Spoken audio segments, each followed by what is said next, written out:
sectors of Indian economy, part 2. We shall study.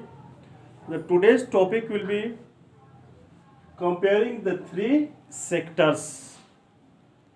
In the previous classes, पिछले classes में हम लोग already study कर चुके हैं all three sectors, that is primary, secondary and tertiary. Now we shall compare all three sectors, that is primary, secondary and tertiary. How to compare that which sector is more important and how much production is coming from which sector. इसमें हम लोग ये study करेंगे कि किस sector से कितना income आता है, हमारे नेशनल के जो टोटल जो इनकम है देश का, वो किस सेक्टर से कितना पार्ट आता है उसका स्टडी करेंगे और इससे कंपेयर करेंगे कि हमारा टोटल प्रोडक्शन क्या है और कौन सेक्टर अधिक इम्पोर्टेंट है, कौन सेक्टर लेस इम्पोर्टेंट है. तो इसके लिए पहला जो सबसे फर्स्ट हम लोग सोचते हैं वो यह सोचते हैं कि हम लोग डाटा कैलकुलेट करें.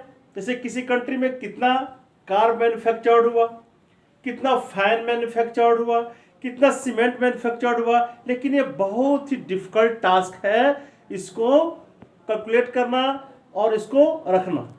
इसलिए इस समस्या से बचने के लिए कितना किलोग्राम राइस हुआ, कितना किलोग्राम व्हीट हुआ, इससे बचने के लिए हम लोग क्या करते हैं, हम लोग पार्टिकल्स को नहीं, वस्तु का नाम नहीं, हम लोग कॉस्ट ऑफ ऑब्जेक्ट को कैलकुलेट करते हैं कि कितना कॉस्ट का कार प्रोडक्शन हुआ और फूड ग्रेन का क्या कॉस्ट रहा, फैन जो मैन्युफैक्चर्ड हुआ वह उसका क्या कॉस्ट हुआ. तो हम लोग क्या करते हैं, प्रोडक्ट के कॉस्ट को के डाटा को कलेक्ट करते हैं कि किस प्रोडक्ट का कितना कॉस्ट रहा.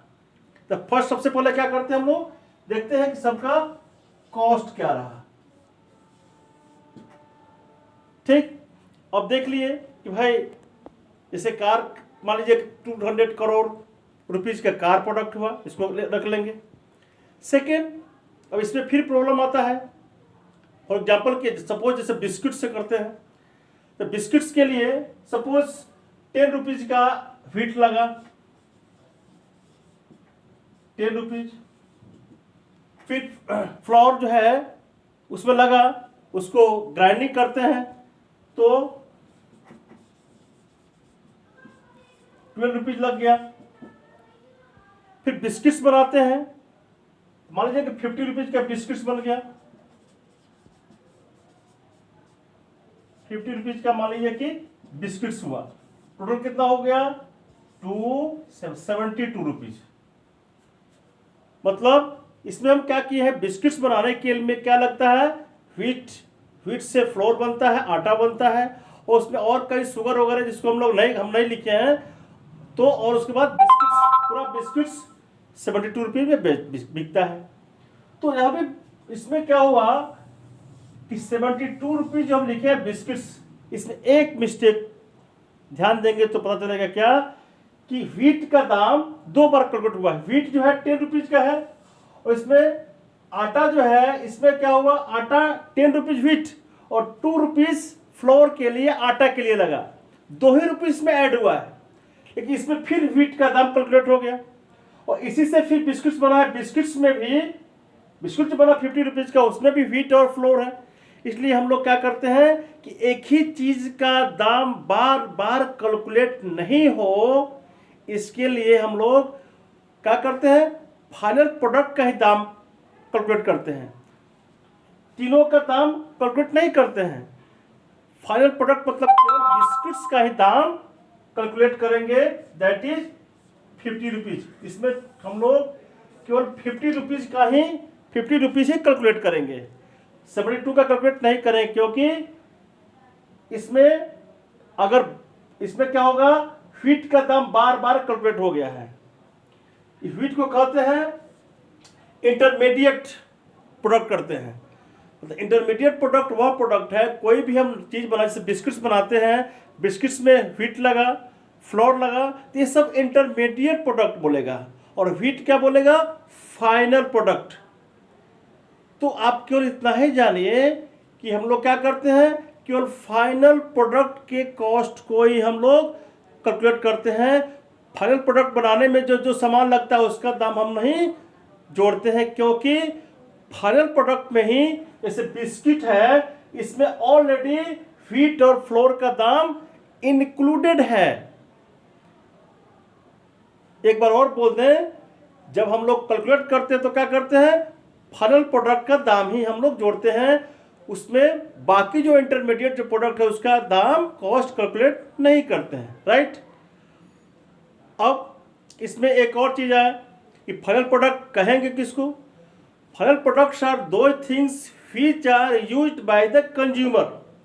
जैसे इसमें व्हीट से फ्लोर बना, फिर बिस्किट बना, wheat is not final product, क्योंकि व्हीट को फिर हम लोग प्रोसेसिंग करके फ्लोर बनाए हैं, और floor is also not final product, क्योंकि उससे हम लोग बिस्किट्स बनाए हैं। बिस्किट ही फाइनल प्रोडक्ट है, बिकॉज बिस्किट्स को कंज्यूमर यूज करता है।